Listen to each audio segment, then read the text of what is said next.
অসম্ভব সুন্দর মনোরম একটি পরিবেশে নিজের মন ভালো করার জন্য এর থেকে ভালো জায়গা বোধহয় হয় না। জায়গাটির নাম ডুকা ভ্যালি। এত সুন্দর জায়গা যা চিরজীবনের মতো আপনার মনে একটা জায়গা করে নেবে।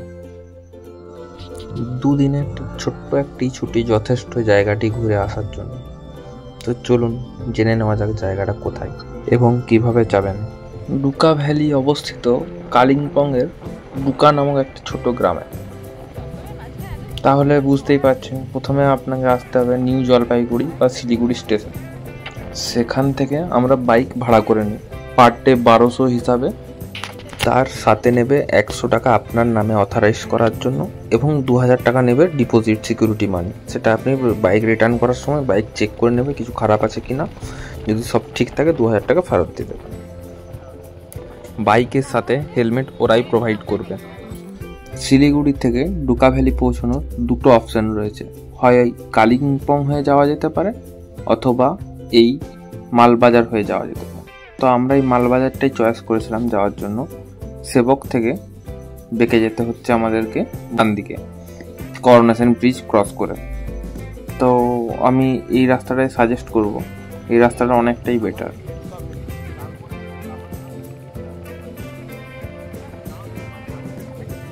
দুপাশের এই মনোরম দৃশ্য উপভোগ করতে করতে আমরা চললাম লাভা হয়ে পেডংয়ের রাস্তায়, ডেস্টিনেশন ডুকা ভ্যালি।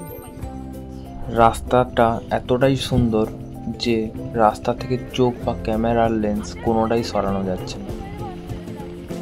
সাথে চলছে আমাদের বিভিন্ন রকম গল্প এবং যত উপরে উঠছি আস্তে আস্তে আরও ঠান্ডা অনুভব করছি। এই এপ্রিলের গরমে ঠান্ডার অনুভূতি যেন স্বর্গলাভ। যারা ড্রাইভ করে আসতে চাইছেন চলুন তাদের রাস্তাটা একটু বুঝিয়ে দেওয়া যাক। আমরা আসছি লাভা হয়ে, আলগারার আগে যে ছোট ব্লু পয়েন্টটা রয়েছে সেটা হয়ে নেমে যেতে হবে। ডুকা ওয়াটারফলস দেখতে পাচ্ছেন, সেটা হয়ে একদম লাস্ট পয়েন্ট ডুকা ভ্যালিতে আমরা পৌঁছবো। এখানে একমাত্র একটাই হোমস্টে আছে। এই ম্যাপটা আপনারা স্ক্রিনশট নিয়ে রাখুন। এমনি কম বেশি নেটওয়ার্ক পুরো রাস্তাতেই পাবেন, তাও এই ম্যাপটা দেখলে আপনাদের ভুল হওয়ার কোনো সম্ভাবনা নেই। এখানে হোমস্টের নাম্বারগুলো উল্লেখ করে দিলাম। রাস্তায় কোনো সমস্যা হলে সেই হোমস্টে ওনারকে ফোন করলে তারাও অনেকটা হেল্প করে দেবে। আচ্ছা, যারা শেয়ারে আসবে ভাবছেন তাদের জন্য বলে রাখি যে তাদেরকে প্রথমে এনজেপি বা শিলিগুড়ি থেকে আসতে হবে মালবাজার, মালবাজার থেকে আসতে হবে লাভা। এগুলোতে আপনারা শেয়ার অপশান পেয়ে যাবেন, কিন্তু লাভার থেকে বাকি রাস্তাটা আপনাকে বুক করতেই হবে গাড়ি। ওদিকে কোনো শেয়ারের অপশান পাবেন না। আর যারা আসবেন কালিম্পং হয়ে তাদেরকে প্রথমে এনজেপি থেকে কালিম্পং, কালিম্পং থেকে আলগারা, আলগারা থেকে গাড়ি বুক করতেই হবে। ডুকা ভ্যালি হোমস্টে ওনারেরও কার রয়েছে, তিনি আপনাদেরকে এনজেপি বা লাভা বা আলগারা যেখান থেকে বলুন পিক আপ অ্যান্ড ড্রপ করে দিতে পারে। তাদের সাথে কথা বলে নেবেন টাকার ব্যাপারটা এবং সেদিন তারা ফ্রি আছে কিনা। এই রাস্তাটা আমরা এই কারণেই চয়েস করলাম যে চারিপাশে এত চা বাগান, দেখতে দেখতে মন ভরে যাচ্ছে। পুরো রাস্তাটা খুব মনোরম এবং ভালো হলেও শেষ 8 কিলোমিটার রাস্তা কিন্তু আপনার জন্য ওয়েট করে আছে এক আলাদা রকমের এক্সপিরিয়েন্স দেওয়ার জন্য, যেটা কোনো ইউটিউব ভিডিওতেই বলেনি। রাস্তাটা দেখালে হয়তো আমি আর যেতাম না। তবে বলি ব্যাপারটা, যেহেতু আমি খুব একটা বেশি বাইক চালাই না এবং পাহাড়েই প্রথমবার বাইক চালাচ্ছি, তাই একটু বেশি ভয় পেয়ে গেছিলাম রাস্তাটা দেখে। কিন্তু এখন মনে হচ্ছে যেন আলাদাই মজা হয়েছে সেই রাস্তায় বাইক চালিয়ে। এই সেই রাস্তা সোজা চলে যাচ্ছে পেডং, আর আমাদেরকে বেঁকে যেতে হবে ডান দিকে মেরুন গাঁয়ের দিকে।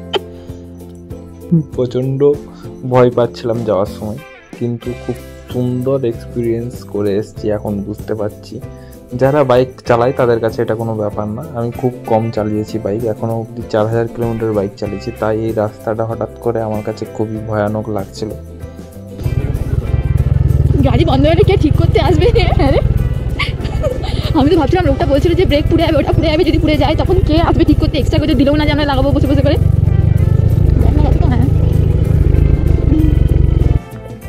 এই রকম বাজে এবং ফাঁকা রাস্তা দেখে আমাদের অনেক ভয় হতে শুরু করে যে কোনো রকম যদি কোনো প্রবলেমে পড়ি বাইক নিয়ে।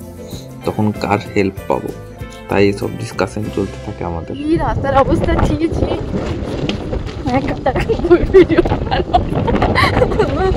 ছি একটা বদস্ত রাস্তা মারতে পারে তোরে। এবার আসি খরচার কথায়। ফার্স্ট আপনাদেরকে এনজিপি বা শিলিগুড়ি চলে আসতে হচ্ছে ট্রেন বা বাসে, যে অনেক রকম অপশান রয়েছে ভাড়ার, তো সেগুলো বলছি না। এনজিপি বা শিলিগুড়ির থেকে কি কি খরচা হবে সেটা বলছি। প্রথমেই নিতে হবে বাইক রেন্ট, পার ডে 1200 করে 2400 টাকা, আর 100 টাকা অথরাইজেশন। আর আপনারা যদি ভাবেন যে 2 দিন থাকবো ডুকা ভ্যালিতে, তাহলে আরও 1200 টাকা এক্সট্রা আপনি যোগ করবেন, কারণ আমি এটা হিসাব করেছি একদিন থাকার, তারপরের দিন চলে আসছি। বাইকে তেল লেগেছিল 700 টাকার। ডুকা ভ্যালি হোমস্টেতে পার হেড থাকা এবং খাওয়া নিয়ে 1300 টাকা। তো আমরা দুজন ছিলাম, দুজনের লাগলো 2600 টাকা একদিনের। আমরা ঢুকেছিলাম দুপুরের লাঞ্চ, রাতের ডিনার, আর বিকেলে স্ন্যাক্স, সকালে ব্রেকফাস্ট, এই সব নিয়ে, এবং একটা কাপেল কটেজ দিয়েছিল, সেই কটেজের থাকা এবং এই খাওয়া নিয়ে 1300 টাকা পার হেড, দুজনের 2600 টাকা। এই সেই কাপেল কটেজ। আর ডিলাক্স রুমও রয়েছে, যদি কেউ ফ্যামিলি বা বন্ধু বান্ধব নিয়ে আসতে চান এখানে একসাথে থাকতে পারবেন। ডুকা ভ্যালিতে একদিন থেকে আপনারা একদিন রিসর্টে কাটান এবং একদিন লাভাতে, তারপর রিটার্ন করুন, এটা বেস্ট প্ল্যান হবে 3 দিনের। শিলিগুড়ি থেকে ডুকা ভ্যালি পৌঁছতে আমরা টাইম নিয়েছিলাম 6 ঘন্টা। এটা হওয়ার কারণ রয়েছে, আমরা বিভিন্ন সাইট সিনে দাঁড়াচ্ছিলাম, উপভোগ করছিলাম, খাচ্ছিলাম, গল্প করছিলাম, আড্ডা দিচ্ছিলাম, এনজয় করতে করতে পুরো জার্নিটা গেছি।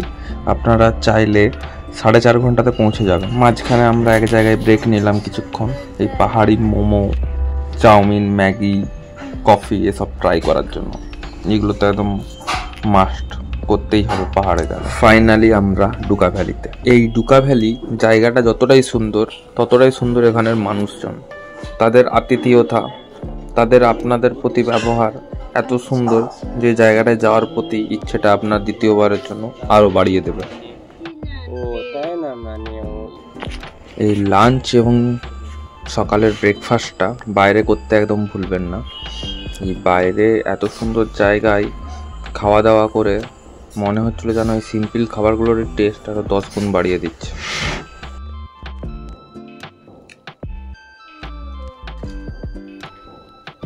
রাত্রে একটু রুমের বাইরেটা ঘুরে আসুন এই অসম্ভব নিস্তব্ধতা উপভোগ করতে। সকাল সকাল উঠে একটু হেঁটে আসুন চারিপাশটা।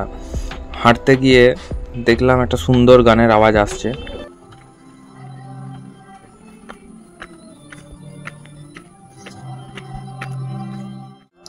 এই সেই চার্চ যেখান থেকে সুমধুর প্রার্থনার আওয়াজ ভেসে আসছে। সময় সকাল 8টা।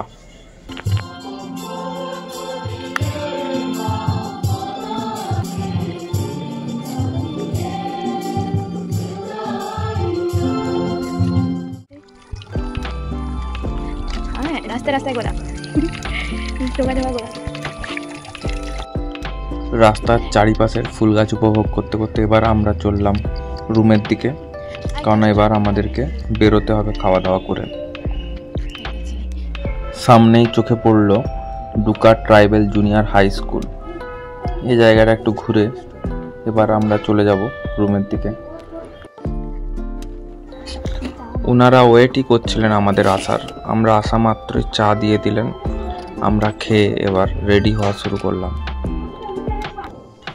সকালের ব্রেকফাস্ট সেরে ডুকা ওয়াটারফলসে একটু গলা ভিজিয়ে আমরা চলে যাব এনজিপির উদ্দেশ্যে। আমাদের আজকে দিন শেষ, তো আমরা এখন বেরিয়ে পড়ছি।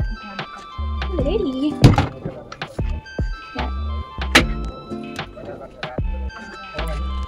আসার পথে আমরা দাঁড়ালাম এই সেই ডুকা ওয়াটারফলসে, যার জল খেলে বলে নাকি পেটে গ্যাসের সমস্যা নির্মূল হয়ে যায়। তো আমরাও একটু জল খেয়ে বেরিয়ে পড়লাম বাড়ির উদ্দেশ্যে। রাস্তায় ফেরার পথে দাঁড়ালাম হনুমান মন্দিরে।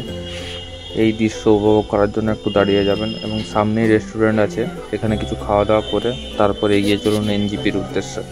রাস্তায় রয়েছে অনেক চা বাগান, যে চা বাগান আপনার চোখ কাটবে সেখানে একটু দাঁড়িয়ে যান, দেখুন উপভোগ করুন। রাস্তার বিভিন্ন জায়গার মায়াবী সৌন্দর্য আপনাকে দাঁড়াতে বাধ্য করবে, তাই হাতে সময় নিয়ে অবশ্যই বেরোবেন। এই সব মনোরম দৃশ্য পিছনে ফেলে আমরা এগিয়ে যাচ্ছি বাড়ির উদ্দেশ্যে, সাথে নিয়ে যাচ্ছি অনেক সুন্দর স্মৃতি। আবারও ফিরে আসবো নতুন এক সৌন্দর্যের সন্ধানে।